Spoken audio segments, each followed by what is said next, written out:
আপনি ভালো আছেন, কারণ আপনি সবসময় ভালোর দলে থাকেন।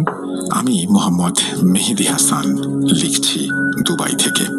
গত 9 জানুয়ারি 2025 বৃহস্পতিবার আপনার ইউটিউব চ্যানেলে প্রচারিত হয়েছিল আমার পাঠানো একটি আফ্রিকান ঘটনা, যার শিরোনাম ছিল আত্মা ফেরানো জাদু। ঘটনাটি প্রচার করার জন্য আপনাকে, গোলাম রাব্বি ভাই সহ আপনার পুরো টিমকে জানাই অন্তরের অন্তঃস্থল থেকে ধন্যবাদ। যাই হোক, আজকে আপনাদের জন্য আফ্রিকান ব্ল্যাক ম্যাজিকের ঘটনা নিয়ে হাজির হয়েছি। আশা করছি এই ঘটনাটি আপনাদের এবং লিসনারদের ভালো লাগবে। Black is not a colour, black is a symbol of attitude. বাক্যটা বলেছিলেন আমার এক বড় ভাই, ওনার নাম হচ্ছে ববি। উনি পশ্চিম আফ্রিকার দেশ নাইজেরিয়ার নাগরিক। ববি ভাইয়ের বয়স 60 বছর হবে। তিনি বেশ হাসি খুশি এবং ফ্রেন্ডলি একজন মানুষ। ববি ভাই আরব আমিরাতের সারজা স্টেটে আল নাহদা 2 এই এলাকাতে থাকেন। তিনি প্রায় 25 বছরের বেশি সময় ধরে এখানে আছেন। আমি থাকি আল নাহদা 1 অর্থাৎ দুবাই সাইডে। তবে আমাদের দুজনের বাসা খুব কাছাকাছি। দুজনে থাকি দুবাই সারজা বর্ডারের একেবারে এপারে ওপারে। এখানে তিনি একটি ব্যবসা করেন।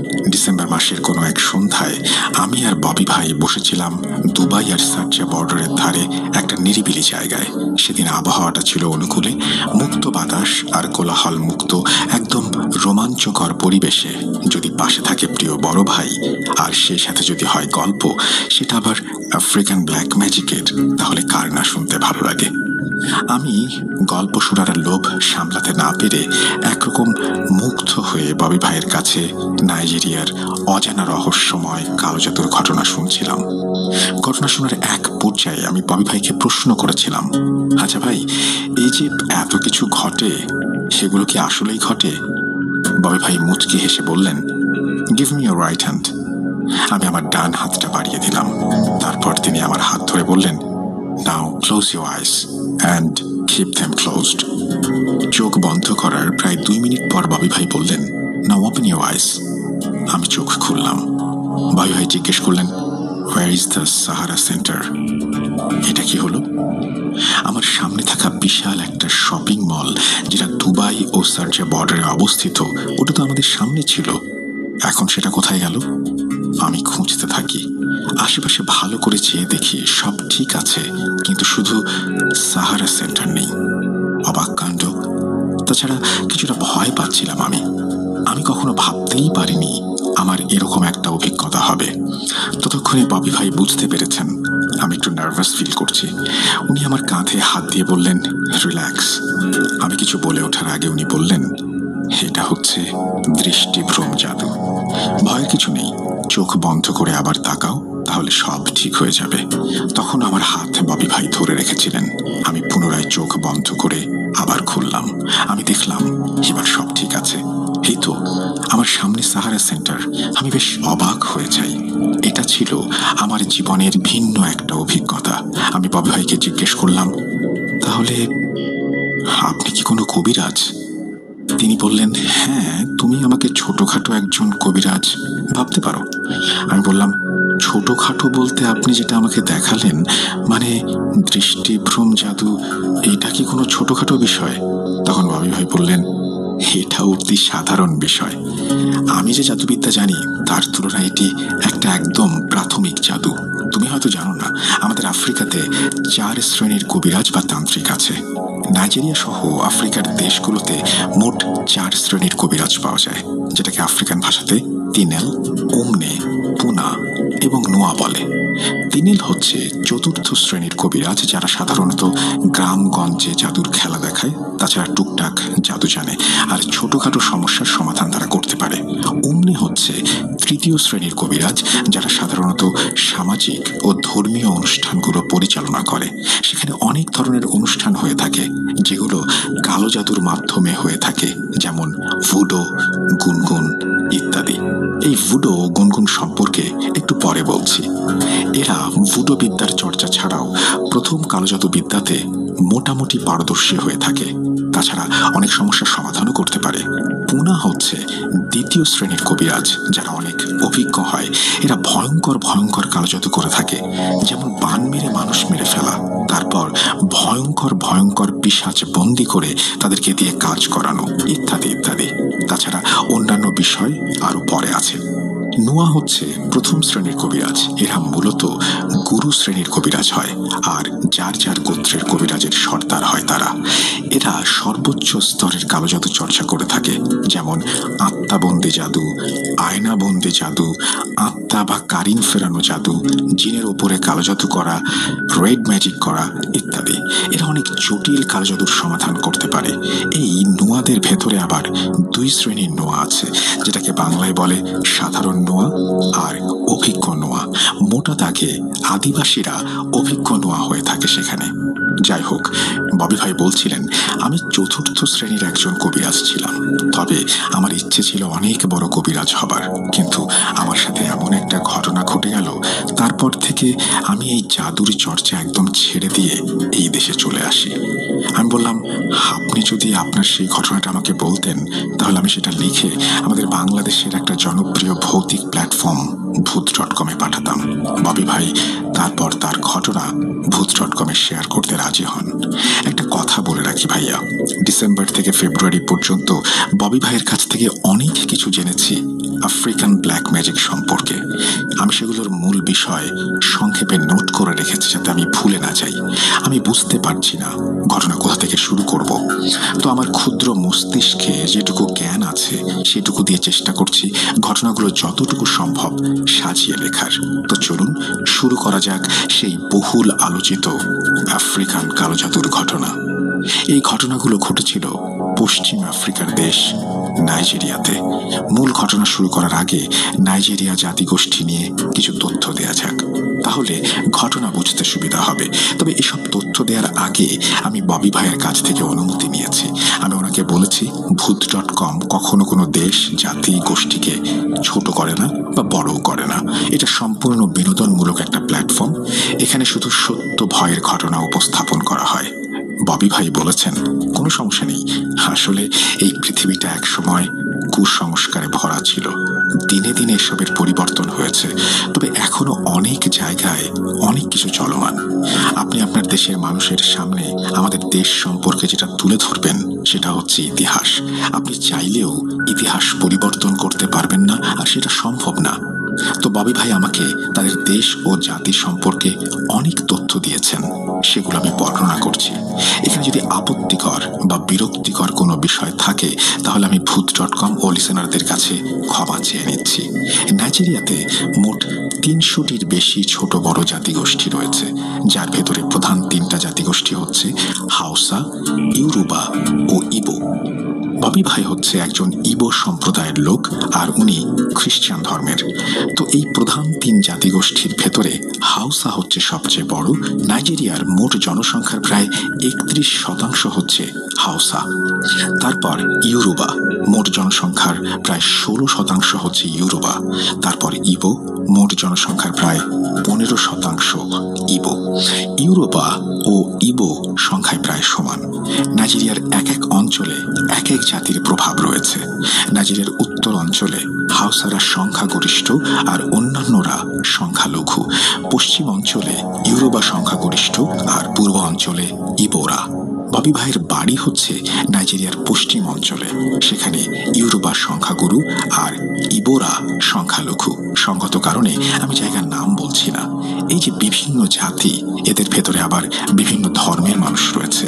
এদের পরস্পরের ভেতরে যেমন দ্বন্দ্ব রয়েছে, নিজেদের ভেতরেও অনেক দ্বন্দ্ব রয়েছে। যেমন ইউরোবাদের ভেতরে মুসলিম, খ্রিস্টান ও অন্যান্য ধর্মের মানুষ আছে। আবার এদের ভেতরে উপজাতি আছে। উপজাতিদের আবার নির্দিষ্ট ধর্ম আছে। তারা আবার আলাদা আলাদা কালচার মেনে চলে। আর এই ইউরোবাদের সাথে উপজাতি ইউরোবাদের দ্বন্দ্ব আছে।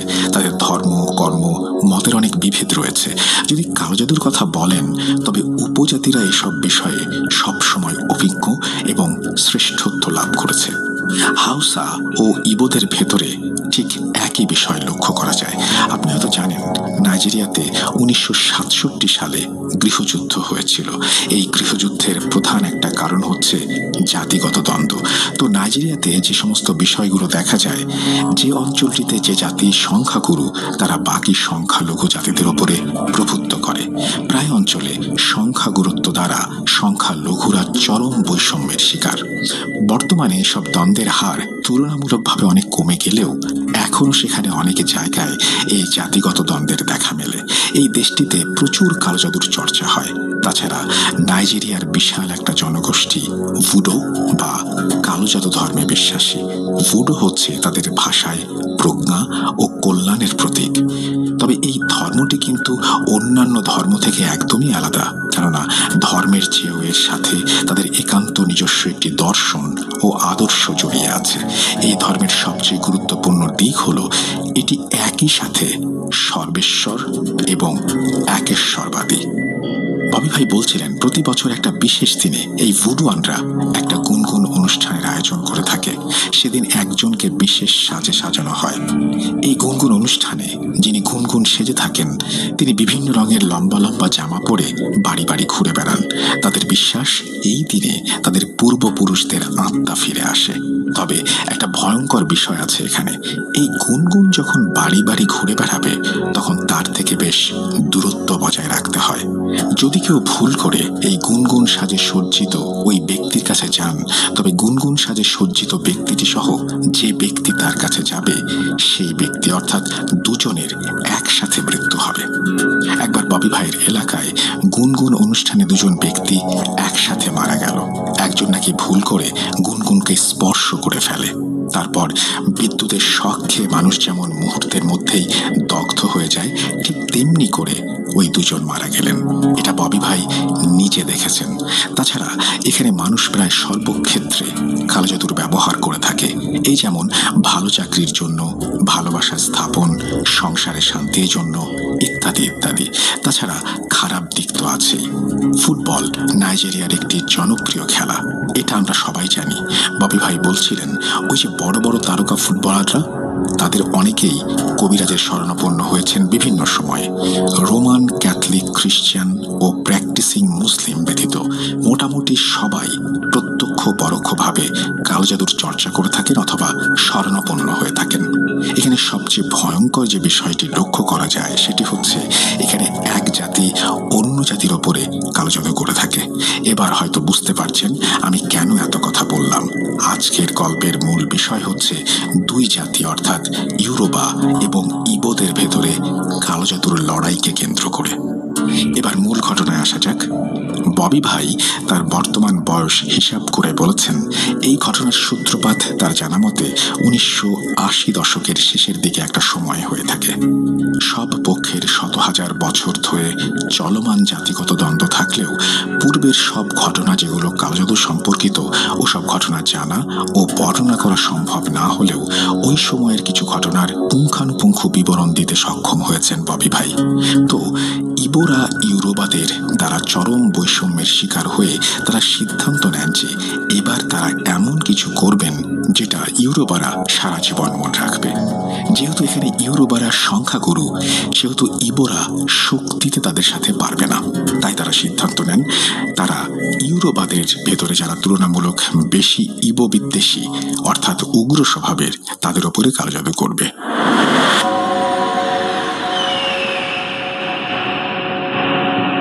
ঘটনা বোঝার সুবিধার্থে আমি এখানে ছদ্মনাম ব্যবহার করছি।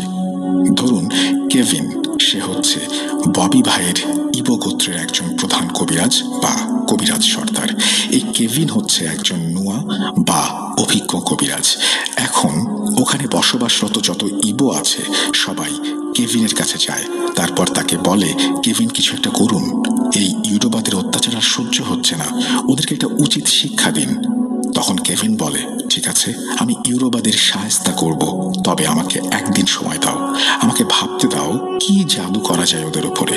পরের দিন কেভিন ইবো প্রধান সবাইকে ডেকে বলে আমি ওদের ওপরে কিছু রক্তচোষা পিশাচ শ্রেণীর জিন চালান করে দেব।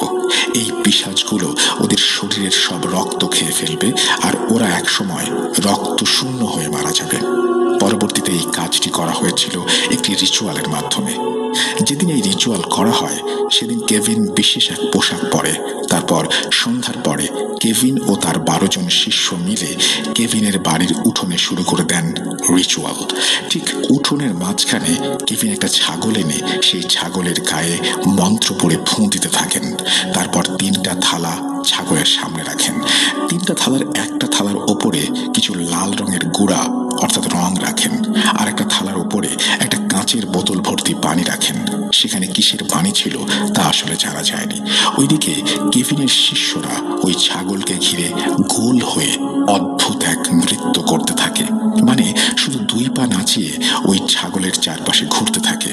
ওদিকে কেভিন রঙের থালা থেকে রং নিয়ে মন্ত্র পড়ে ছাগলের গায়ে মাখাতে থাকে, আর একটু পর পর ওই কাঁচের বোতল থেকে কিছু পানি মুখে নিয়ে ফুস করে ছাগলের দিকে পানি নিক্ষেপ করে। এতে অনেকটা ছড়িয়ে ছিটিয়ে পানিগুলো ছাগলের গায়ে লাগে। এভাবে চলে প্রায় 10 মিনিট। ক্লোজ আপ দেয় 12 ঘন্টা পর্যন্ত সতেজ নিঃশ্বাস। এরপর কেভিন একটা লম্বা ধারালো রামদা নিয়ে আসে, আর কেভিনের শিষ্যরা এক ধরনের কাঠের বাদ্য বাজাতে থাকে, যেটা আকারে একটা গোল বাটির মতো হলেও অনেকটা ঢোলের মতো বাজতে থাকে। তারা তখন বাদ্য বাজিয়ে ছাগলটির চারপাশে গোল করে নৃত্য করছে আর সুর করে একটা শব্দ বারবার বলছে। এর অর্থ হচ্ছে হেসো হেসো। এদিকে কেভিন রামদা হাতে নিয়ে ছাগলের সামনে বিভিন্ন অঙ্গভঙ্গি করতে থাকে। কি ভাবছেন? কেভিন এক্ষুনি এই ছাগলটাকে বলি দেবে, আর এই বলির মাধ্যমে কোনো একটা জিন চালান করে দেবে তাদের প্রতিপক্ষের ওপর? আমিও এটাই ভেবেছিলাম, কিন্তু আসলে সেটা হয়নি। ববি ভাই বলছিলেন এই যে রিচুয়াল, এর মাধ্যমে একজন শক্তিশালী পিশাচকে বন্দি করা হবে। ওই পিশাচটা এই ছাগলের শরীরে প্রবেশ করতে বাধ্য হবে, তারপর বলি দেয়া হবে ওই ছাগলের ভেতরে থাকা পিশাচকে। যাই হোক, তারা ওভাবে বাদ্য বাজিয়ে নেচে নেচে বলছে সেই একই কথা, এসো এসো এসো, অর্থাৎ ওই পিশাচটাকে ডাকছে। এভাবে চলতে থাকে বেশ কিছুক্ষণ। একটা সময় ছাগলটা ওখানে দাঁড়িয়ে হুঙ্কার দিতে থাকে। একটা ছাগল কি ধরনের শব্দ ব্যবহার করতে পারে, কিভাবে ডাকতে পারে, সেটা সকলের জানা আছে, কিন্তু ওই ছাগলটা তখন যে ধরনের শব্দ ব্যবহার করছে তাতে মনে হচ্ছে এটা কোনো ভয়ঙ্কর জন্তু হবে। তার অমন হুঙ্কার শুনে উপস্থিত সবাই বুঝতে পারে এখন এই ছাগলের ভেতরের পিশাচ বন্দী হয়েছে। তখন তারা আনন্দে উল্লাস করতে থাকে। একটু খেয়াল করুন, পিশাচ বন্দী হয়েছে দেখে তারা উল্লাস করছে। আর এই ঘটনা যদি আমাদের দেশে কোথাও হতো, আর আমরা যদি সেটা বুঝতে পারতাম আমাদের সামনে থাকা ছাগলের ভেতরে একটা ভয়ঙ্কর পিশাচ আছে, তখন আমাদের কি অবস্থা হতো? তাহলে বোঝা যায় এই সব বিষয় তাদের কাছে ডাল ভাতের মতো। আসলেই ভয়ঙ্কর ব্যাপার। যাই হোক, ছাগলের ভেতরে থাকা পিশাচটা হুঙ্কার দিতে থাকে, কিন্তু মজার বিষয় হচ্ছে ছাগলটা রাগে গর্জন করলেও ওই জায়গা থেকে নড়াচড়া করছে না। এটা দেখে মনে হচ্ছে অদৃশ্য কিছু তাকে শক্ত করে ধরে রেখেছে, যার ফলে সে কোনো রকম নড়াচড়া করতে পারছে না, শুধু এদিক ওদিক চেয়ে দেখছে। আমি ববি ভাইকে জিজ্ঞেস করলাম, এই যে ছাগলের চারপাশ দিয়ে একসাথে এত মানুষ নাচানাচি করছে, বাদ্য বাজাচ্ছে, তার আগে তারা শরীরে রং মাখালো, বোতল থেকে পানি মুখে নিয়ে তার দিকে নিক্ষেপ করলো, এত কিছু হলো সেখানে, আর ছাগলটা ওখানে দাঁড়িয়ে থাকলো। সে পালাতে পারুক আর না পারুক, অন্তত ছোটাছুটি তো করবে। তখন ববি ভাই হেসে আমাকে বললেন, ছোট ভাই, এটাই তো কালো জাদু। ওই ছাগলকে সম্পূর্ণ বশ করে রাখা হয়েছিল। যাই হোক, একসময় কেভিন এক কোপে ছাগলের ঘাড় থেকে মাথা আলাদা করে ফেলে। যখনই কোপ মেরেছে তখন ওই ছাগলটা এত জোরে আর্তনাদ করে উঠেছে, সেই আর্তনাদে পুরো বাড়িটা কেঁপে ওঠে। ওই আর্তনাদ মূলত ছাগলের ভেতরে থাকা পিশাচটার। কেভিন ছাগলের কাটা মাথাটা ওই খালি পড়ে থাকা 3য় থালার ওপর রেখে দেয়। ওদিকে ছাগলটা বলি দেওয়ার সাথে সাথে কেভিনের একজন শিষ্য একটা মাটির পাত্র এনে ছাগলের রক্তগুলো ওই মাটির পাত্রে সংগ্রহ করে। তারপর কাঁটা মাথা ও পাত্র ভর্তি রক্ত নিয়ে কেভিন চলে যায় তার ছোট ঘরে। বলে রাখা ভালো, আফ্রিকান কবিরাজদের আলাদা ঘর থাকে, সেখানে তারা তাদের কবিরাজি কর্মকাণ্ড করে থাকে। যাই হোক, পরবর্তীতে জানা যায় ইবুরা যখন কেভিনের কাছে বলে ইউরোবাদের ওপরে কালো জাদু করতে হবে, কার কার ওপরে কালো জাদু করতে হবে সবার নাম নিয়ে কেভিন গতরাতে একজন শক্তিশালী পিশাচ জিনের সাথে কথা বলে। এটা ছিল চুক্তি জাদু। চুক্তি জাদু হচ্ছে জিনের সাথে চুক্তি করে কাজ করানো। প্রথমে কবিরাজ সিদ্ধান্ত নেন কি জাদু করতে চান, তারপর কবিরাজ কাজের ধরন অনুযায়ী সেই জিনকে আহ্বান জানান। যেমন ধরেন, কোনো জিন মানুষের রক্ত খেয়ে ফেলতে পারে, কোনো জিন মানুষকে পাগল বানিয়ে রাখতে পারে, ইত্যাদি ইত্যাদি। কেভিন সিদ্ধান্ত নেন সে উগ্র ইউরোবাদের রক্ত শূন্য করে মারবে, যাতে বিষয়টা সহজে কেউ বুঝতে না পারে। তার ভাবনা অনুযায়ী সে গতরাতে একজন পিশাচকে আহ্বান করে, যে কিনা মানুষের শরীর থেকে রক্ত চুষে খেয়ে ফেলতে পারে। কেভিনের আহ্বানে ওইরকম একটা পিশাচ কেভিনের ডাকে সাড়া দিয়ে তার কাছে আসে। তখন কেভিন ওই জিনকে বলে, আমার একটা কাজ করে দিতে হবে। জিন জিজ্ঞাসা করে, কি কাজ? তখন কেভিন বলে, তোমাকে যাদের নাম বলবো তুমি তাদের রক্ত খেয়ে ফেলবে। এই কাজের জন্য তুমি আমার কাছে কি চাও? তখন জিন বলে, আমি মানুষের রক্ত খেতে পছন্দ করি, এটা ঠিক, তবে এই কাজ করতে হলে তোমাকে দুটো কাজ করতে হবে। কেভিন জিজ্ঞেস করে, কি কি কাজ করতে হবে? তখন ওই জিন বলে, তুমি যেমন তোমাদের শত্রুদের মেরে ফেলতে চাইছো, ঠিক আমিও আমার একজন শত্রুকে হত্যা করতে চাই তোমার মাধ্যমে। একটা কথা, মানুষের ভেতরে যেমন শত্রুতা থাকে, জিনদের ভেতরেও তেমন শত্রুতা আছে। যাই হোক, কেভিন বলে, তোমার প্রথম কাজ আমি করে দেব, মেরে দেব তোমার শত্রুকে, তুমি যাকে মারতে চাও। দ্বিতীয় কাজ কি সেটা বলো।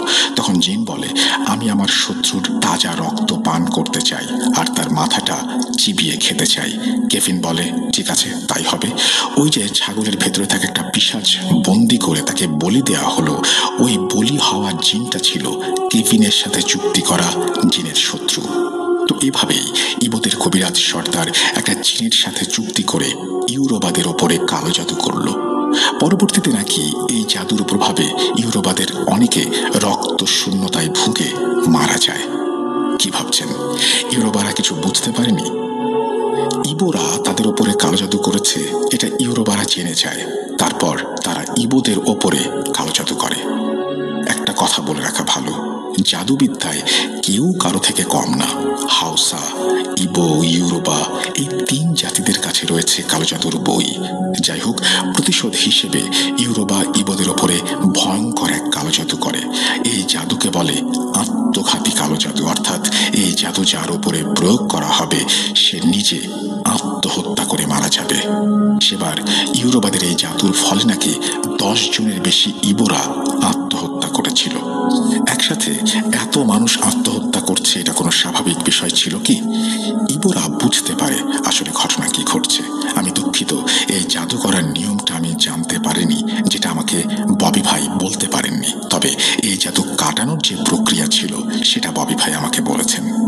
যখন ইবোরা ইউরোবাদের দ্বারা কালো জাদুতে আক্রান্ত হয়ে নিজে নিজের প্রাণ নিতে থাকে, তখন কেভিন বুঝতে পারে তাদের গোত্রের উপরে ইউরোবারা ওইসব ভয়ঙ্কর জিন চালান করে দিয়েছে, যারা মানুষকে নিয়ন্ত্রণে রেখে আত্মহত্যা করতে বাধ্য করছে।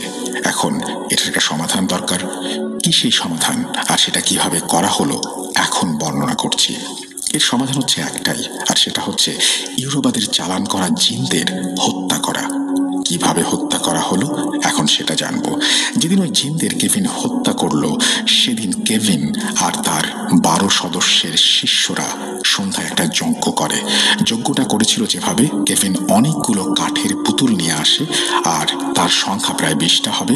তারপরে একটা পুতুলকে উঠোনের মাঝে রেখে ওই পুতুলকে কেন্দ্র করে বাকি পুতুলগুলোকে ওই কেন্দ্রীয় পুতুলের চারপাশে গোল বৃত্ত করে সাজায়। ওদিকে কেভিনের শিষ্যরা এক ধরনের ফুলের পাপড়ি ছিঁড়ে একটু একটু করে প্রত্যেকটা পুতুলের মাথার ওপর রাখে। বাকি পুতুলদের তুলনায় কেন্দ্রীয় পুতুলের মাথায় ফুলের পাপড়ি একটু বেশি রাখে। তারপর কেভিন উপস্থিত সবাইকে বলে, এখন যার যার ঘরে ফিরে যাও, কাল সব ঠিক হয়ে যাবে, আর কেউ আত্মহত্যা করবে না। এই বলে কেভিন তার ছোট ঘরে চলে যায় তার শিষ্যদের নিয়ে। যাই হোক, কেভিন শিশুদের নিয়ে চলে যায় সেই রিচুয়ালের ঘরে, বাকি অংশ শুরু করে এবং পুতুলগুলো ওভাবে উঠোনে পড়ে থাকে। আমি ববি ভাইকে জিজ্ঞাসা করলাম, কেভিন ওই ঘরে গিয়ে কি কি করলো? ববি ভাই বললেন, ওখানে বসে বসে সে তার তন্ত্রমন্ত্র পড়ে কিছু ভয়ঙ্কর জিনকে আহ্বান করলো। সেদিন গভীর রাতে নাকি অনেকগুলো আলো এসে এক এক করে উঠোনে থাকা ওই পুতুলদের ভেতরে প্রবেশ করে। তারপর সেগুলো মানুষের মতো করে জ্বলতে শুরু করে এবং একসময় হাওয়ায় মিলিয়ে যায়। এই দৃশ্য নাকি ববি ভাইয়ের একজন প্রতিবেশী দেখেছিলেন, যেটা তিনি পরবর্তীতে সবাইকে জানিয়েছেন। ওই জিনগুলো কি জিন ছিল আর তারা কিভাবে ইউরোবাদের চালান করা আত্মহত্যা প্রতিরোধ করলো বা বাধা দিল, জিনদের হত্যা করলো, এই বিষয়ে বেশি কিছু জানাতে পারেননি ববি ভাই। তবে এই রিচুয়ালের মাধ্যমে ইউরোবাদের কালো জাদু নষ্ট করতে সক্ষম হয় ইবো কবিরাজদের সর্দার কেভিন। এরপরেও অনেকবার দুই জাতির ভেতরে কালো জাদুর লড়াই চলেছে। দুই পক্ষ দুই পক্ষের ওপরে ভয়ঙ্কর জাদু করেছে, যার অনেক কিছু ববি ভাই আমাকে বললেও সঙ্গত কারণে আমি সেগুলো এড়িয়ে যাচ্ছি। তবে দুই জাতির ভেতরে চলমান কালো জাদুর লড়াইয়ে সবচেয়ে ভয়ঙ্কর জাদু কি ছিল, সেটা কিভাবে করা হলো এবং তার সমাধান কিভাবে এলো, সেটা আমি বর্ণনা করব। বর্ণনা করার আগে কিছু কথা বলে নিতে চাই। সেখানে প্রত্যেকটা জাতির ভেতরে অনেক ধরনের কুসংস্কার রয়েছে। যেমন ইউরোবাদের ভেতরে একটা প্রথা আছে, সেটা হচ্ছে নিজের ইচ্ছাতে বলিদান, অর্থাৎ যিনি বলি হবেন তিনি সম্পূর্ণ নিজের ইচ্ছাতে বলি হবেন। ধরেন যুদ্ধ চলাকালীন সময়ে অনেক দেশের স্বার্থে, দেশের মানুষের স্বার্থে আত্মঘাতী কাজ করেন কেউ। বিষয়টা অনেকটা সেরকম। ইউরোবা নিজেদের জাতি ও গোত্রের স্বার্থে স্বেচ্ছায় নিজের জীবন উৎসর্গ করে থাকেন। তারপর ইবোদের ভেতরে একটা প্রথা রয়েছে, যেমন যমজ বাচ্চা বলি। ধরুন কারো যমজ বাচ্চা রয়েছে, ওই বাবা মা স্বেচ্ছায় তাদের সন্তানকে বলি দিতেন। ওই সন্তানের পিতা মাতার বিশ্বাস তারা অনেক ভাগ্যবান ও ভাগ্যবতী বলে সৃষ্টিকর্তা তাদেরকে জোড়া বাচ্চা উপহার দিয়েছেন। এখন তাদের উচিত এই জোড়া বাচ্চা সৃষ্টিকর্তার নামে উৎসর্গ করা। তারপর হাউসাদের ভেতরে একটা প্রথা রয়েছে, বিশেষ একটা সময়ে একজন নববধূকে বলি দেয়া। প্রথমে কোনো একটা মেয়েকে বলির জন্য নির্বাচন করা হয়, তারপর তাদের ভেতরে একজনের সাথে তাকে বিয়ে দিয়ে সেই বধূকে বলি দেয়া হয়। এগুলো সবকিছু ছিল কালো জাদুর অন্তর্ভুক্ত। একসময় সেখানে ব্রিটিশদের পদার্পণ হয়। তখন ব্রিটিশ শাসন আমলে এসব প্রথার ঘোর বিরোধিতা শুরু করে ব্রিটিশরা। তারপর সেটা মোটা দাগে বন্ধ করতে সক্ষম হলেও এখনো অনেক জায়গায় অতি গোপনে এই সব কর্মকাণ্ড চলে বলে জানিয়েছেন ববি ভাই। যাই হোক, ববি ভাই বলছেন ইবো এবং ইউরোবাদের ভেতরে অনেকবার কালো জাদুর লড়াই চলেছে, যেটা এখনো অর্থাৎ এই 2025 সালে এসেও চলমান।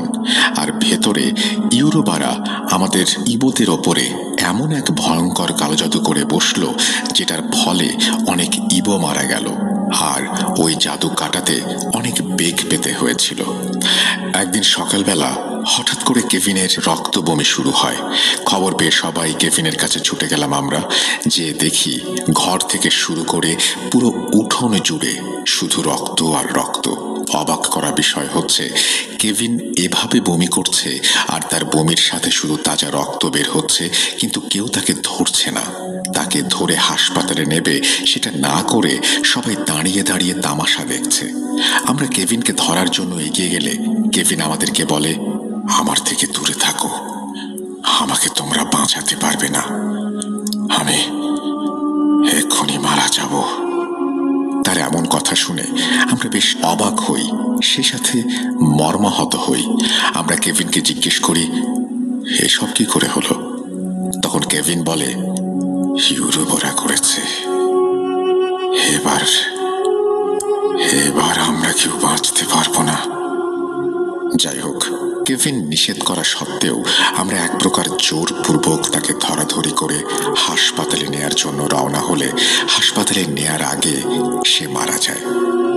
সেদিন আমাদের পুরো ইবো গোত্রে এক শোকের ছায়া নেমে আসে, কেননা কেভিন ছিল ইবো কবিরাজ সর্দার। কেভিনের লাশ তার ধর্ম অনুযায়ী দাফন করা হয়। কেভিন মারা যাওয়ার 2 দিন পরে আমাদের ইবো গোত্রের 3 জন যুবক একইভাবে রক্ত বমি করতে করতে মারা যায়। মৃত্যুর আগে তারা শুধু এটা বলতে চেয়েছিল তারা নাকি গত রাতে স্বপ্নের ভেতরে কিছু খেয়েছে। অবাক করা বিষয় হলো তারা 3 জন একই স্বপ্ন দেখেছে। তাদের দেখা স্বপ্নটা ছিল এমন, তারা 3 জন একসাথে কোনো একটা ভোজনে গিয়েছে, সেখানে পেট ভরে মাংস খেয়েছে। তারপর তাদের ঘুম ভেঙে যায় পেটের যন্ত্রণায়। মূলত স্বপ্নে মাংস খাওয়ার পর থেকে শুরু হয় পেটে ব্যথা। তারপর ব্যথা ক্রমে বাড়তে থাকে। একসময় সেটা তীব্র থেকে তীব্রতর হয়, আর এক পর্যায়ে শুরু হয় রক্তবমি। তো এভাবে কেভিন সহ 4 জন মারা যাওয়ার পরে ইবোদের ভেতরে আতঙ্ক ছড়িয়ে পড়ে। তারা বুঝতে পারে এবার ইউরোবারা তাদের ওপরে ভয়ঙ্কর কালো জাদু করেছে। তখন ইবোরা মরিয়া হয়ে ওঠে এই কালো জাদু থেকে বাঁচার জন্য। তারা ছুটে যায় বড় বড় ইবো তান্ত্রিক কবিরাজের কাছে। ওই 3 জন ইবো যুবক মারা যাওয়ার পরের দিন ইবোরা পাশের এলাকা থেকে একজন নামকরা ইবো কবিরাজকে নিয়ে আসে ববি ভাইদের এলাকায়। এই কবিরাজ ছিল একজন গুরু শ্রেণীর এবং অনেক অভিজ্ঞ একজন কবিরাজ। ঘটনা বোঝার স্বার্থে আমি এই কবিরাজের একটা ছদ্মনাম ব্যবহার করছি। ধরুন ওই কবিরাজের নাম হেনরি। তো এই হেনরি কবিরাজকে নিয়ে আসার পরে তাকে সবকিছু খুলে বলা হয়। কেভিন সহ কিভাবে 4 জন ব্যক্তি মারা গেল জানানো হয়। সবকিছু শুনে হেনরি বলে, আচ্ছা, আমি আগে দেখি ইউরোবারা তোমাদের ওপরে কোন ধরনের কালো জাদু করেছে। তারপর হেনরি ওই সময়ে একটা আসন পেতে বসেন। তারপর চোখ বন্ধ করে বিড়বিড় করে কিছু একটা পড়তে থাকেন। একটা সময় মনে হলো হেনরি একদম ঘুমিয়ে গেছেন ওই বসা অবস্থায়। যাই হোক, কিছুক্ষণ পরে হেনরি তার চোখ খোলেন। তারপর তিনি আসন থেকে উঠে দাঁড়ান। হেনরি বলেন, তোমাদের উপরে ভয়ঙ্কর প্রতিশোধ নিতে ইউরোবারা একজন অভিজ্ঞ ইউরোবা আদিবাসী কবিরাজ সর্দারকে নিয়ে আসে তোমাদের পুরো গোত্রকে কালো জাদু করে শেষ করে দেবার জন্য। ওই ইউরোবা কবিরাজ ছিল একজন অতি অভিজ্ঞ নোয়া। তখন ওই আদিবাসী ইউরোবা কবিরাজ সর্দার ওখানকার ইউরোবাদের বলেন, কিছুদিন পরে সূর্যগ্রহণ হবে। ওই সূর্যগ্রহণের সময় তোমাদের ভেতর থেকে একজন স্বেচ্ছায় যদি বলি হতে রাজি হয়, তবে এই বলির মাধ্যমে ইবোদের ওপরে ভয়ঙ্কর কালো জাদু করতে পারবো, যে জাদু কাটানোর ক্ষমতা ইবোদের নেই। তারপর ইউরোবাদের ভেতরে একজন রাজি হয় স্বেচ্ছায় বলি হতে। এভাবে সূর্যগ্রহণের দিন ইউরোবা কবিরাজ একজনকে বলি দিয়ে তোমাদের ওপরে ভয়ঙ্কর কালো জাদু করেছে। ওরা ওই দিন একটা রিচুয়াল করেছিল, যে রিচুয়ালের মাধ্যমে ভয়ঙ্কর 3টা শক্তিশালী জাদুকর জিনকে তোমাদের ওপরে চালান করে দেয়। ইউরোবাদের চালান করা ওই জিন 3টা আদমা জাদুবিদ্যা জানে। এই আত্মা জাদুবিদ্যা হচ্ছে এমন বিদ্যা যে কিনা চাইলে কিছু সময়ের জন্য তার শরীর একদম অস্তিত্বহীন করে ফেলতে পারে। মানে এই জাদুর প্রভাবে কোনো জিনও তাদেরকে খুঁজে পাবে না। যেমন বাতাসেরও একটা অস্তিত্ব আছে, কিন্তু সেটা অনুভব করা যায়, দেখা যায় না। কিন্তু এই আদমা বিদ্যা এত অদ্ভুত ও ভয়ঙ্কর যে এটা প্রয়োগ করার সাথে সাথে একজন জিন তার শরীরকে একদম অস্তিত্ব শূন্য করে ফেলতে পারে এবং সে অন্যান্য জিনের সামনেই এই অস্তিত্বহীন করার কাজটা করে। তাই ওই আদিবাসী ইউরোবাদের কবিরাজ সর্দার ভালো করে জানে এই 3 জিনকে মারা অসম্ভব। ওই জিনদের থেকেও কোনো শক্তিশালী জিন যদি ওদেরকে ধরতে আসে অথবা মারতে আসে, তখন ওরা আদমা জাদুর সাহায্যে নিজেদের একদম অস্তিত্বহীন করে পালিয়ে যায়। তারপর আর ওদেরকে খুঁজে পাওয়া যায় না। আর সবচেয়ে ভয়ঙ্কর বিষয় হচ্ছে ওই 3 জিন হচ্ছে যাযাবর শ্রেণীর জিন, যারা সমাজ থেকে বিচ্ছিন্ন এবং থাকে জঙ্গলে। মানে জিনদের ভেতরেও তো একটা সমাজ ব্যবস্থা আছে মানুষের মতো। তো এই জিনগুলো হচ্ছে সমাজযুক্ত। কে আদামা এবং আদামা জাদুর রহস্য আসলে কি, এখন সেটা বলছি। আনুমানিক 1700 শতাব্দীতে পশ্চিম আফ্রিকার কোনো একটা দেশে জন্ম হয়েছিল এই আদমার। তার জন্ম কোথায় হয়েছিল এটা নির্দিষ্ট করে বলতে পারেনি ববি ভাই। তাকে সবাই রাজকুমারী আদমা বলে চেনে। আফ্রিকার অনেকে বলেন আদমার জন্ম হয়েছিল কোনো এক রাজ পরিবারে, আবার অনেকে বলেন সে জন্মেছিল একটা সাধারণ গরিব পরিবারে। তবে আদমা ছিল একজন বুদ্ধিমতী এবং একজন আফ্রিকান সুন্দরী তরুণী। আদমা সবসময় সামাজিক কল্যাণমূলক কাজের সাথে যুক্ত থাকত। বিশেষ করে নারীদের অধিকার নিয়ে সে কাজ করত। এতে করে তার অনেক শত্রু হয়ে যায়।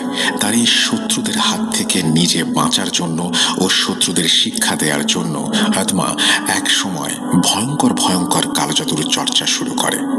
সে কিভাবে এই জাদুবিদ্যা আয়ত্ত করেছে এই বিষয়ে জানা যায়নি, তবে সে জাদুবিদ্যায় অনেক পারদর্শী ছিল। বিশেষ করে সমস্ত দৃশ্য এবং অদৃশ্য শক্তির সামনে নিজেকে অস্তিত্বহীন করা জাদুতে সে পারদর্শী ছিল। তাই তার এমন জাদু ক্ষমতার জন্য অনেকে তাকে অতি অসাধারণ কিছু মনে করলেও তৎকালীন সময়ের অনেকে তাকে অপছন্দ করত। অনেকে বলে থাকেন সে শয়তানি বিদ্যা অর্থাৎ ডাকিনী বিদ্যা বা ডাইনি বিদ্যার চর্চা করত। যাই হোক, এই হচ্ছে আদমা সম্পর্কে সংক্ষিপ্ত তথ্য।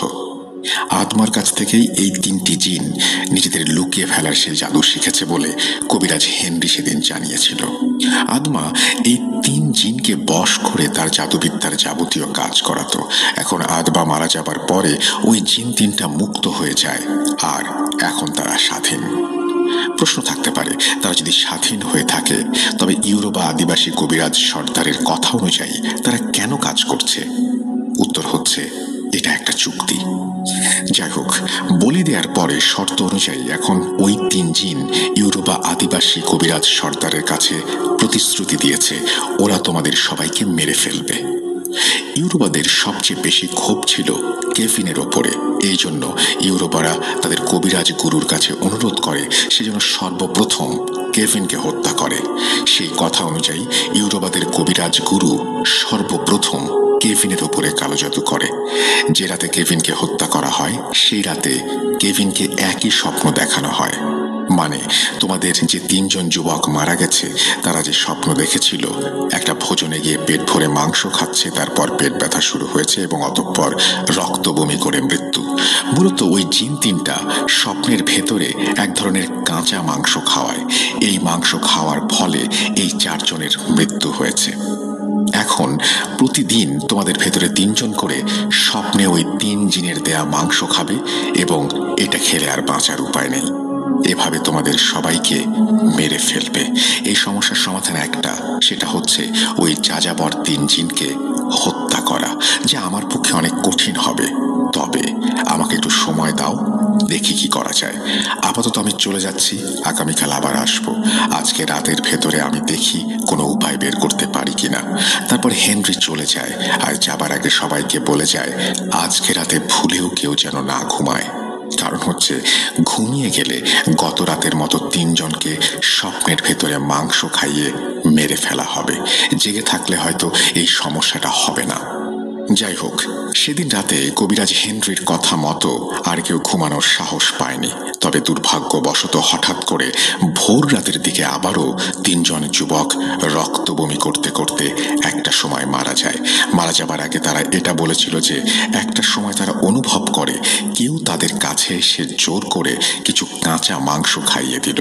যখন মাংসগুলো খাওয়াচ্ছিল তখন তারা চিৎকার করতে যেও করতে পারেনি, নড়াচড়া করার কোনো শক্তি ছিল না।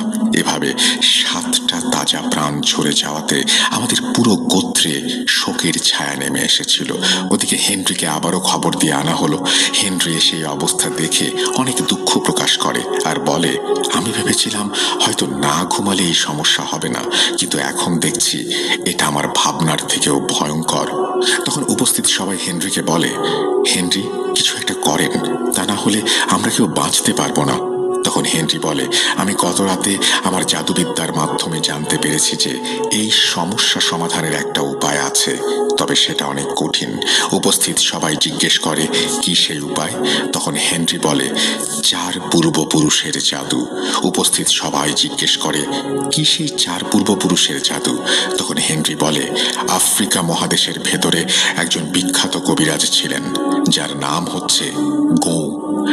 এই গৌকে বলা হতো কবিরাজ সম্রাট। গৌ প্রতিটা জাদু কাটানো বিদ্যা জানত। হেনরি বলছেন, গতকাল রাতে আমি একটা সাধনার মাধ্যমে জানতে পারি এই সমস্যার সমাধান আছে একমাত্র গৌয়ের হাতে। একটু বলে রাখি, আফ্রিকাতে কবিরাজের ছেলে কবিরাজ হয়। এটা ওখানকার একটা নিয়ম যেটা বিশ্বের অনেক দেশে দেখা যায়। তো এই গৌয়ের পূর্বপুরুষেরা কবিরাজ ছিল। তো বংশ পরম্পরায় গৌ একজন কবিরাজ হয়ে ওঠে। কিন্তু গৌ এমন কিছু সাধনা করেছিল যেটা অন্যান্য কবিরাজরা চিন্তা ভাবনা করতেও ভয় পায়। যেমন মৃত মানুষের আত্মা বন্দি করে তাদেরকে দিয়ে কাজ করানো। এখানে আত্মা বলতে আমরা কারিন বুঝি, তবে সমস্যা হচ্ছে গৌ মারা গেছে অনেক দিন আগে। এমনকি তার ছেলে সহ পরবর্তী 3 পুরুষ মারা গেছে। বর্তমানে গৌয়ের বংশধর যিনি আছেন তিনি অনেক দূরে থাকেন। রাতারাতি তার কাছে গিয়ে তাকে দিয়ে কাজ করানো অসম্ভব। তাছাড়া সে গোয়ের মতো ওই রকম অভিজ্ঞতা অর্জন করতে পেরেছিল কিনা সেটাও ভাবার বিষয়। তাই আমি সিদ্ধান্ত নিয়েছি আমি 4 পূর্বপুরুষের জাদু করব। উপস্থিত সবাই তখন হেনরিকে জিজ্ঞেস করে, কি সেই 4 পূর্বপুরুষের জাদু? তখন হেনরি বলে, আমি গোমের আত্মা ফিরিয়ে আনব, আর সেই আত্মার কাছ থেকে জেনে নেব এই সমস্যার সমাধান। তবে এই কাজটা করা মোটেও সহজ নয়। গোয়ের আত্মা ফেরাতে হলে আমাকে তার পরবর্তী 3 পুরুষের আত্মা ফেরাতে হবে। মানে গোয়ের আত্মা ফেরাতে হলে প্রথমে গোয়ের নাতির ছেলের আত্মা ফেরাতে হবে, তারপর গোয়ের নাতির ছেলের আত্মার ওপর ভর করে গোয়ের নাতির আত্মা ফেরাতে হবে, সেই আত্মার উপরে ভর করে গোয়ের ছেলের আত্মা ফিরবে, তারপর সেই আত্মার উপরে ভর করে গোয়ের আত্মা ফিরবে। এটাকে বলে ম্যাজিক অফ 4 অ্যানসেস্টার্স, অর্থাৎ 4 পূর্বপুরুষের জাদু। এই 4 পূর্বপুরুষের জাদু কিভাবে করা হয়েছিল আর আত্মা কিভাবে ফিরেছিল সেটা বর্ণনা করার আগে আমি কিছু কথা বলতে চাই, কেননা এই বিষয় নিয়ে তর্ক হতে পারে। আমি চাই না আমার জন্য ভূত.com এইরকম কোনো পরিস্থিতিতে পড়ুক। তাই এরকম কিছু যাতে না ঘটে সেই বিষয়ে সতর্ক থাকা আমার দায়িত্ব। দেখুন, আমরা মুসলিম, তাছাড়া এই শো যারা শোনেন তার সিংহভাগ মুসলিম। আমরা বিশ্বাস করি মানুষ মারা গেলে তার রূহ বা আত্মা বারজাকের জীবনে চলে যায়, সেখান থেকে আত্মা ফিরে আসার কোনো সুযোগ নেই। আর আমরা এটাও জানি যে আমাদের সকলের সাথে একটা করে কারিন জিন থাকে। এই কারিন জিন আমাদের সকলের জন্মের সাথে আমাদের সাথে যুক্ত হয়ে যায়। আমাদের মৃত্যু হলেও এই কারিন জিন কিন্তু বেঁচে থাকে। কতদিন বেঁচে থাকে এই বিষয়ে আমি আসলে জানি না, তবে সে বেঁচে থাকে। আমরা অনেক ঘটনার মাধ্যমে জেনেছি যে কারিন জিন হাজির করা হয়েছে বা অনেকে এই কারিনের সাহায্যে কাজ করেছেন। মূল বিষয় হচ্ছে নির্দিষ্ট কিছু প্রক্রিয়ার মাধ্যমে কারিন জিন হাজির করা যায়, আর এই কারিন জিনকে দিয়ে কাজ করানো যায়। আমরা যেটাকে কারিন জিন হিসেবে জানি, আফ্রিকানরা অথবা অন্যান্য অনেক দেশের মানুষ সেটাকে স্পিরিট বলে। আমি ববি ভাইকে দেখেছি, উনি যখন কিছু খান বা পান করেন, ধরুন উনি একটা সফট ড্রিঙ্ক নিলেন, সেটা খুলে ছোট ছোট করে 4 ফোঁটা ড্রিঙ্ক মাটিতে ফেলে তারপর তিনি সেটা পান করবেন। এর কারণ আমি জানতে চাইলে উনি আমাকে বলেছেন যে উনি বিশ্বাস করেন ওনার 4 পূর্বপুরুষেরা এখনো এই দুনিয়াতে আছে, যারা প্রতিনিয়ত ওনাদের চারপাশে থাকে। যাই হোক, এখন এই ঘটনার মূল পর্ব, 4 পূর্বপুরুষের জাদু, সেটা বর্ণনা করছি। সেদিন হেনরি কিছু সময়ের জন্য চলে যায়, তারপর সে আরো 5 জন অভিজ্ঞ কবিরাজকে সাথে করে ফিরে আসে। সেই সাথে কিছু জিনিস নিয়ে আসে। তার ভেতর ছিল 4টি কবুতর, কিছু পাখির পালক, 4টা মানুষের খুলি, কিছু রং, মোমবাতি ইত্যাদি। হেনরি বলেছেন, সূর্য যখন একদম মাথার উপরে থাকবে, অর্থাৎ ভর দুপুর, ঠিক তখন আমি আমার সহকর্মী এই 5 বন্ধু আমাদের রিচুয়াল শুরু করব। আমাকে একটা ফাঁকা জায়গা দিতে হবে, সেখানে আমরা ছাড়া আর কেউ যেন না আসতে পারে সেই বিষয়ে আপনাদের খেয়াল রাখতে হবে।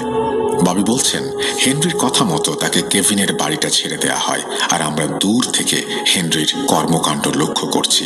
তো সূর্য যখন একদম মাথার ওপরে, তখন হেনরি কবুতর 4টাকে জবাই করে প্রত্যেকটা কবুতরের রক্ত আলাদা আলাদা করে রাখে। তারপর হেনরি সেই 4টা মানুষের খুলি বের করে, এক একটা খুলির ওপরে একটি করে কবুতরের রক্ত ঢেলে দেয়। রোদের তাপে কিছুক্ষণ পরে খুলিগুলোর রক্ত শুকিয়ে যায়। তারপর হেনরি কিছু পাখির পালক আগুনে পুড়িয়ে সেটা ছাই করে নেয়। সেই ছাইয়ের সাথে কিছুটা রং মিশিয়ে সামান্য পানি দিয়ে সেটাকে এক ধরনের কালির মতো বানিয়ে ফেলে।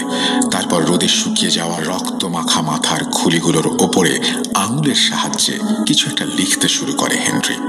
এক সময় এক এক করে 4টা মাথার খুলির ওপরে লেখা শেষ হলে আবারও খুলিগুলো কিছুক্ষণ রোদে শুকিয়ে নেয় হেনরি। খুলিগুলো শুকিয়ে গেলে হেনরি সহ বাকি কবিরাজরা সেই 4টি মাথার খুলি নিয়ে কেভিনের সেই কবিরাজি করার জন্য যে ঘর, সেই ঘরে চলে যায়। তারপর সেখানে সবাই মিলে শুরু করে একটি যজ্ঞ। ববি ভাই বলছেন, ওই দিন ওই 6 কবিরাজ একটা মালসার ভেতরে আগুন জ্বালিয়ে সেই আগুনের পাত্রের পাশে এই 4টি মানুষের মাথার খুলি রেখে তন্ত্র মন্ত্র পড়তে থাকে এবং তাদের জানা জাদুবিদ্যা বিদ্যা সব জাহের করতে থাকে। সেদিন দুপুর থেকে সন্ধ্যা পর্যন্ত এই 6 জন কবিরাজ এই রিচুয়াল করেছিল। এতে করে নাকি এই 4 পুরুষের আত্মা পূর্ণ শক্তি পেতে সক্ষম হয়েছিল। একটা কথা বলে রাখা ভালো, এই যে 4টি মানুষের মাথার খুলি, এগুলো মূলত ওই কবিরাজদের ভেতরে কোনো একজনের 4 পূর্বপুরুষের মাথার খুলি ছিল, যেমন বাবার, দাদার, দাদার বাবার এবং তার বাবার। কেননা এই ম্যাজিক সম্পূর্ণ করতে হলে এমন 4টা মানুষের খুলির প্রয়োজন, যা হতে হবে 4 পূর্বপুরুষের মাথার খুলি। যাই হোক, সন্ধ্যা পর্যন্ত টানা যজ্ঞ শেষ করে হেনরি এবং বাকি কবিরাজরা বাইরে চলে আসে। তারপর হেনরি আমাদের সবাইকে ডাকে। আমরা হেনরির কাছে গেলে হেনরি আমাদের বলে, আপনারা দয়া করে কেউ ঘর থেকে বের হবেন না। সূর্য ডোবার সাথে সাথে আমি আমার আসল কাজ, অর্থাৎ 4 পূর্বপুরুষের আত্মা ফেরানো জাদু শুরু করব। বাইরে পরিবেশটা তখন অস্বাভাবিক হয়ে যেতে পারে। সবার কাছে মনে হতে পারে প্রচণ্ড ঝড় তুফান হচ্ছে। দয়া করে কেউ ভয় পাবেন না, আর ভুলেও এই উঠানের চারপাশে কেউ আসবেন না। যদি কেউ আসেন তবে নিজ দায়িত্বে আসবেন, কেননা তারা চরম ক্ষতির সম্মুখীন হতে পারেন। হেনরির কথা শোনার পরে আমরা তাকে আশ্বস্ত করি যে আমরা কেউ আসবো না এখানে, আপনি আপনার কাজ চালিয়ে যান। সেদিন সূর্য ডোবার পরে শুরু হয় আসল কাজ। ববি ভাই বলছেন আমরা তখন আড়াল থেকে দেখতে থাকি হেনরি কি করছেন। তাছাড়া এই সমস্যা সমাধানের পরে হেনরি আমাদের সবকিছু খুলে বলেছিল। আমি ঘটনার ধারাবাহিকতা বজায় রাখার জন্য সেটা এখন বলছি যে কিভাবে করা হয়েছিল, কি করা হয়েছিল এই 4 পূর্বপুরুষের আত্মা ফেরানোর সময়। সেদিন হেনরি উঠোনের মাঝখানে একটি কাপড় বিছিয়ে সেখানে সেই 4টি মানুষের মাথার খুলি রাখে।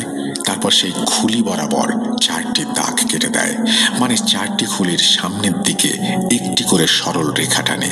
সেই দাগের ওপরে কিছু রং ছিটিয়ে সেগুলোর উপরে মোমবাতি স্থাপন করে, অনেকটা অ্যাসেম্বলির মতো করে সাজিয়ে নেয়। এরপর সেই মোমবাতিতে আগুন জ্বালিয়ে হেনরি সহ বাকি কবিরাজরা খুলিগুলোর সামনে দিয়ে এক লাইনে বসে পড়ে। তারপর সবাই মন্ত্র পড়া শুরু করে। ঘন্টার পর ঘন্টা মন্ত্র পড়েই যাচ্ছে তারা। বেশ কিছুক্ষণ মন্ত্র পাঠ করার পরে চারপাশে ঝড় উঠতে থাকে। মনে হচ্ছে এখনই সব লণ্ডভণ্ড করে দেবে। অবাক করা বিষয় হচ্ছে এত বাতাসের ভেতরেও মোমবাতিগুলো ঠিকই জ্বলছে। একটি ভয়ঙ্কর পরিবেশ সৃষ্টি হয় তখন। এভাবে ঝড় বাতাস চলাকালীন সময় প্রথম সারির মোমবাতিগুলো এক এক করে নিভে যায়। তারপর তার কয়েক সেকেন্ড পরে একটি আলো এসে প্রবেশ করে প্রথম খুলির ভেতরে। আলোটি যখন প্রথম খুলির ভেতরে প্রবেশ করেছে তখন সব কবিরাজ একসাথে দাঁড়িয়ে যায়। তারপর তারা সুরেলা কণ্ঠে একটি লাইন বলতে থাকে, যার বাংলা অর্থ হচ্ছে তোমার পিতাকে নিয়ে এসো। এভাবে কিছুক্ষণ গান গাওয়ার পর ওই আলোটি আবার ওই খুলি থেকে বেরিয়ে চলে যায়। তার কয়েক মিনিট পরে দ্বিতীয় লাইনের মোমবাতি সব এক এক করে নিভে যায়। তারপর একটি আলো এসে দ্বিতীয় মাথার খুলির ভেতর প্রবেশ করে। ওই আলোটি যখন দ্বিতীয় খুলির ভেতরে প্রবেশ করে তখন সব কবিরাজ আবারও একই সুরে সেই গান গাইতে থাকে। তার কিছুক্ষণ পরে আবারও একই ঘটনা ঘটে। আলোটি খুলি থেকে বের হয়ে যায়। তৃতীয় লাইনের মোমবাতিগুলো এরপর সব নিভে যায়। আরেকটি আলো এসে তৃতীয় মাথার খুলিতে প্রবেশ করে। প্রবেশ করার সাথে সাথে কবিরাজরা সেই একই গান আবারও গাইতে থাকে। তার কিছুক্ষণ পর আবার সেই তৃতীয় আলোটি খুলি থেকে বেরিয়ে যায়। তৃতীয় খুলিটি যখন ওখান থেকে চলে যায় তারপর পরিবেশটা আরো বেশি ভয়ঙ্কর হয়ে ওঠে। মনে হচ্ছে এক্ষুনি সব লণ্ডভণ্ড হয়ে যাবে। চারপাশ জুড়ে তখন প্রচণ্ড বাতাস বইছে। এমন সময় চতুর্থ লাইনের মোমবাতিগুলো নিভে যায় এবং একে একে 4টি আলো 4টি খুলিতে প্রবেশ করে। যখনই ওই আলো খুলিগুলোর ভেতরে প্রবেশ করেছে তখন আবার সেই কবিরাজরা উঠে দাঁড়ায় এবং সবাই একসাথে বলতে থাকে, হে মহাত্মা, বাঁচাও আমাদেরকে বাঁচাও। এইভাবে বেশ কিছুক্ষণ চলার পরে ওই 4টি মানুষের মাথার খুলি মানুষের মতো কথা বলে ওঠে। ওরা বলে, তোদের এত বড় সাহস, আমাদের বিরক্ত করিস। তখন হেনরি বলে, আমাদের ক্ষমা করে দাও, আমরা যে বড় অসহায়, আমাদের আর কোনো পথ খোলা ছিল না, আমরা বাধ্য হয়ে তোমাদেরকে ডেকেছি। তারপর ওই 4 পূর্বপুরুষের সাথে কবিরাজ হেনরির অনেক কথা হয়। অবশেষে হেনরি সক্ষম হয় তাদের শান্ত করতে। এক পর্যায়ে চতুর্থ খুলির যেটার ভেতরে গোঁয়ের আত্মা ছিল সে বলে, আমাদের কেন ডেকেছিস সেটা বল। তখন হেনরি সবকিছু খুলে বলে কিভাবে ইউরোবারা ইবোদের ওপরে কালো জাদু করেছে আর এই সমস্যার সমাধান কি সেই বিষয়ে গোঁয়ের কাছে তারা জানতে চায়। সবকিছু শুনে গোঁ বলে, এই সমস্যার সমাধান হচ্ছে আয়না জাদু। তারপর গোঁ হেনরিকে বলে দেয় কিভাবে সেই আয়না জাদু করতে হবে, আর গোঁ এটাও বলে দেয় আজকে রাতে কোন 3 যুবক মারা যাবে। তাদেরকে যদি বাঁচাতে চায় তাহলে তাদেরকে পানির ভেতরে রাখতে হবে। এই জিনের জাদু পানিতে কাজ করে না। ওরা 3 জন যেন আজকে সারা রাত পানির ভেতরে কাটিয়ে দেয়, তাহলেই বাঁচতে পারবে। এরপর সে বলে, আর তুই আগামীকাল আয়না জাদু প্রয়োগ করবি, এই আয়নার ভেতরে তাদেরকে বন্দি করে হত্যা করবি। পুরো প্রক্রিয়াটি কিভাবে করতে হবে সেটা গোঁ হেনরিকে শিখিয়ে দেয়। তারপর সেই মানুষের মাথার খুলিগুলো থেকে একে একে 4টি আলো উড়ে চলে যায়। এভাবেই শেষ হয় 4 পূর্বপুরুষের জাদু। সবকিছু সম্পূর্ণ হওয়ার পর হেনরি সবাইকে আবারও ডাকে। আমরা তার কাছে গেলে সে সবকিছু খুলে বলে। তারপর সেই 3 জন যুবককে, যাদেরকে আজকে রাতে মেরে ফেলা হবে, তাদেরকে একটি পুকুরে রাত কাটাতে বলা হয়। হেনরির কথা মতো ওই 3 জন যুবক সারা রাত পুকুরের পানিতে কাটিয়েছিল। পরের দিন বিকেলে হেনরি একা আসে, সাথে 3টা আয়না নিয়ে। হেনরিকে দেখে আমরা সবাই তার কাছে এগিয়ে গেলাম। তখন হেনরি বলে, আমাদের কোনো সমস্যা হয়েছে কিনা। আমরা তাকে বলি, না, আজকে আর কোনো সমস্যা হয়নি। যাই হোক, সেদিন বিকেল থেকে হেনরি একটা রিচুয়াল শুরু করে, যেটা কেভিনের উঠোনে বসে সে করেছিল। রিচুয়ালটা মূলত একটি পূজা পাঠ ছিল, যেটা সঙ্গত কারণে আমি বর্ণনা করতে চাই না। সেদিন সূর্য ডোবার পরে হেনরি একটি গণ্ডি কেটে বসে। তার সামনে ছিল 3টি আয়না। সেই 3টি আয়না সামনে রেখে মন্ত্র পাঠ করতে থাকে। কিছুক্ষণ মন্ত্র পাঠ করার পরে একসাথে 3টি আলো এসে সেই 3টা আয়নার ভেতরে প্রবেশ করে। তারপর হেনরি একটা ছুরি দিয়ে একটি আয়নার ভেতরে আঘাত করে। যখনই সে ছুরি দিয়ে আয়নার ভেতরে আঘাত করে, তখন প্রচণ্ড একটি আর্তনাদের শব্দ ভেসে আসে। ববি ভাই বলেছেন ওই আর্তনাদের শব্দটা এত জোরালো ছিল, যেমনটা খুব নিকটে বজ্রপাত হলে হয়। উপস্থিত সবার কানের পর্দা ফেটে যাবার মতো অবস্থা হয়েছিল। এভাবে একে একে 3টি আয়নাকে হেনরি আঘাত করে ছুরি দিয়ে, আর প্রত্যেকবার ওইভাবে আর্তনাদের শব্দ ভেসে আসে। এটা শেষ করার পরে হেনরি আমাদের সবাইকে ডাকে এবং সে বলে, সমস্যার সমাধান হয়ে গেছে। আজকে থেকে তোমরা সবাই ইউরোবাদের কালো জাদু থেকে মুক্তি পেলে। এভাবেই একটি ভয়ঙ্কর সমস্যার সমাধান করেছিল হেনরি। তারপরে ইউরোবা এবং ইবোদের ভেতরে অনেকবার কালো জাদুর লড়াই হয়েছে। 2 পক্ষ ভয়ঙ্কর ভয়ঙ্কর জাদু করেছে উভয় পক্ষের ওপরে। সেই সব ঘটনা ববি ভাইয়ের কাছ থেকে সংগ্রহ করে আমি পর্যায়ক্রমে পাঠাবো ইনশাল্লাহ। কর্মব্যস্ততার কারণে ঘটনা সংগ্রহ করতে এবং লিখতে আমার অনেক সময় লেগেছে, কেননা আমি ববি ভাইয়ের কাছ থেকে একটু একটু করে ঘটনা শুনি আর একটু একটু করে লিখি। জানি না কতটা গুছিয়ে লিখতে পারলাম। ঘটনাটি ভালো লাগলে পড়ে শোনানোর অনুরোধ রইল। অনাকাঙ্ক্ষিত ভুল ত্রুটির জন্য আমি ক্ষমা চেয়ে নিচ্ছি। এরপরে আমি চুকসের দাদু বাগলার দাদুর একটি ঘটনা লিখে পাঠাবো ইনশাল্লাহ। ভালো থাকবেন। আপনার জন্য এবং ভূত.com-এর জন্য রইল শুভকামনা। আল্লাহ হাফেজ।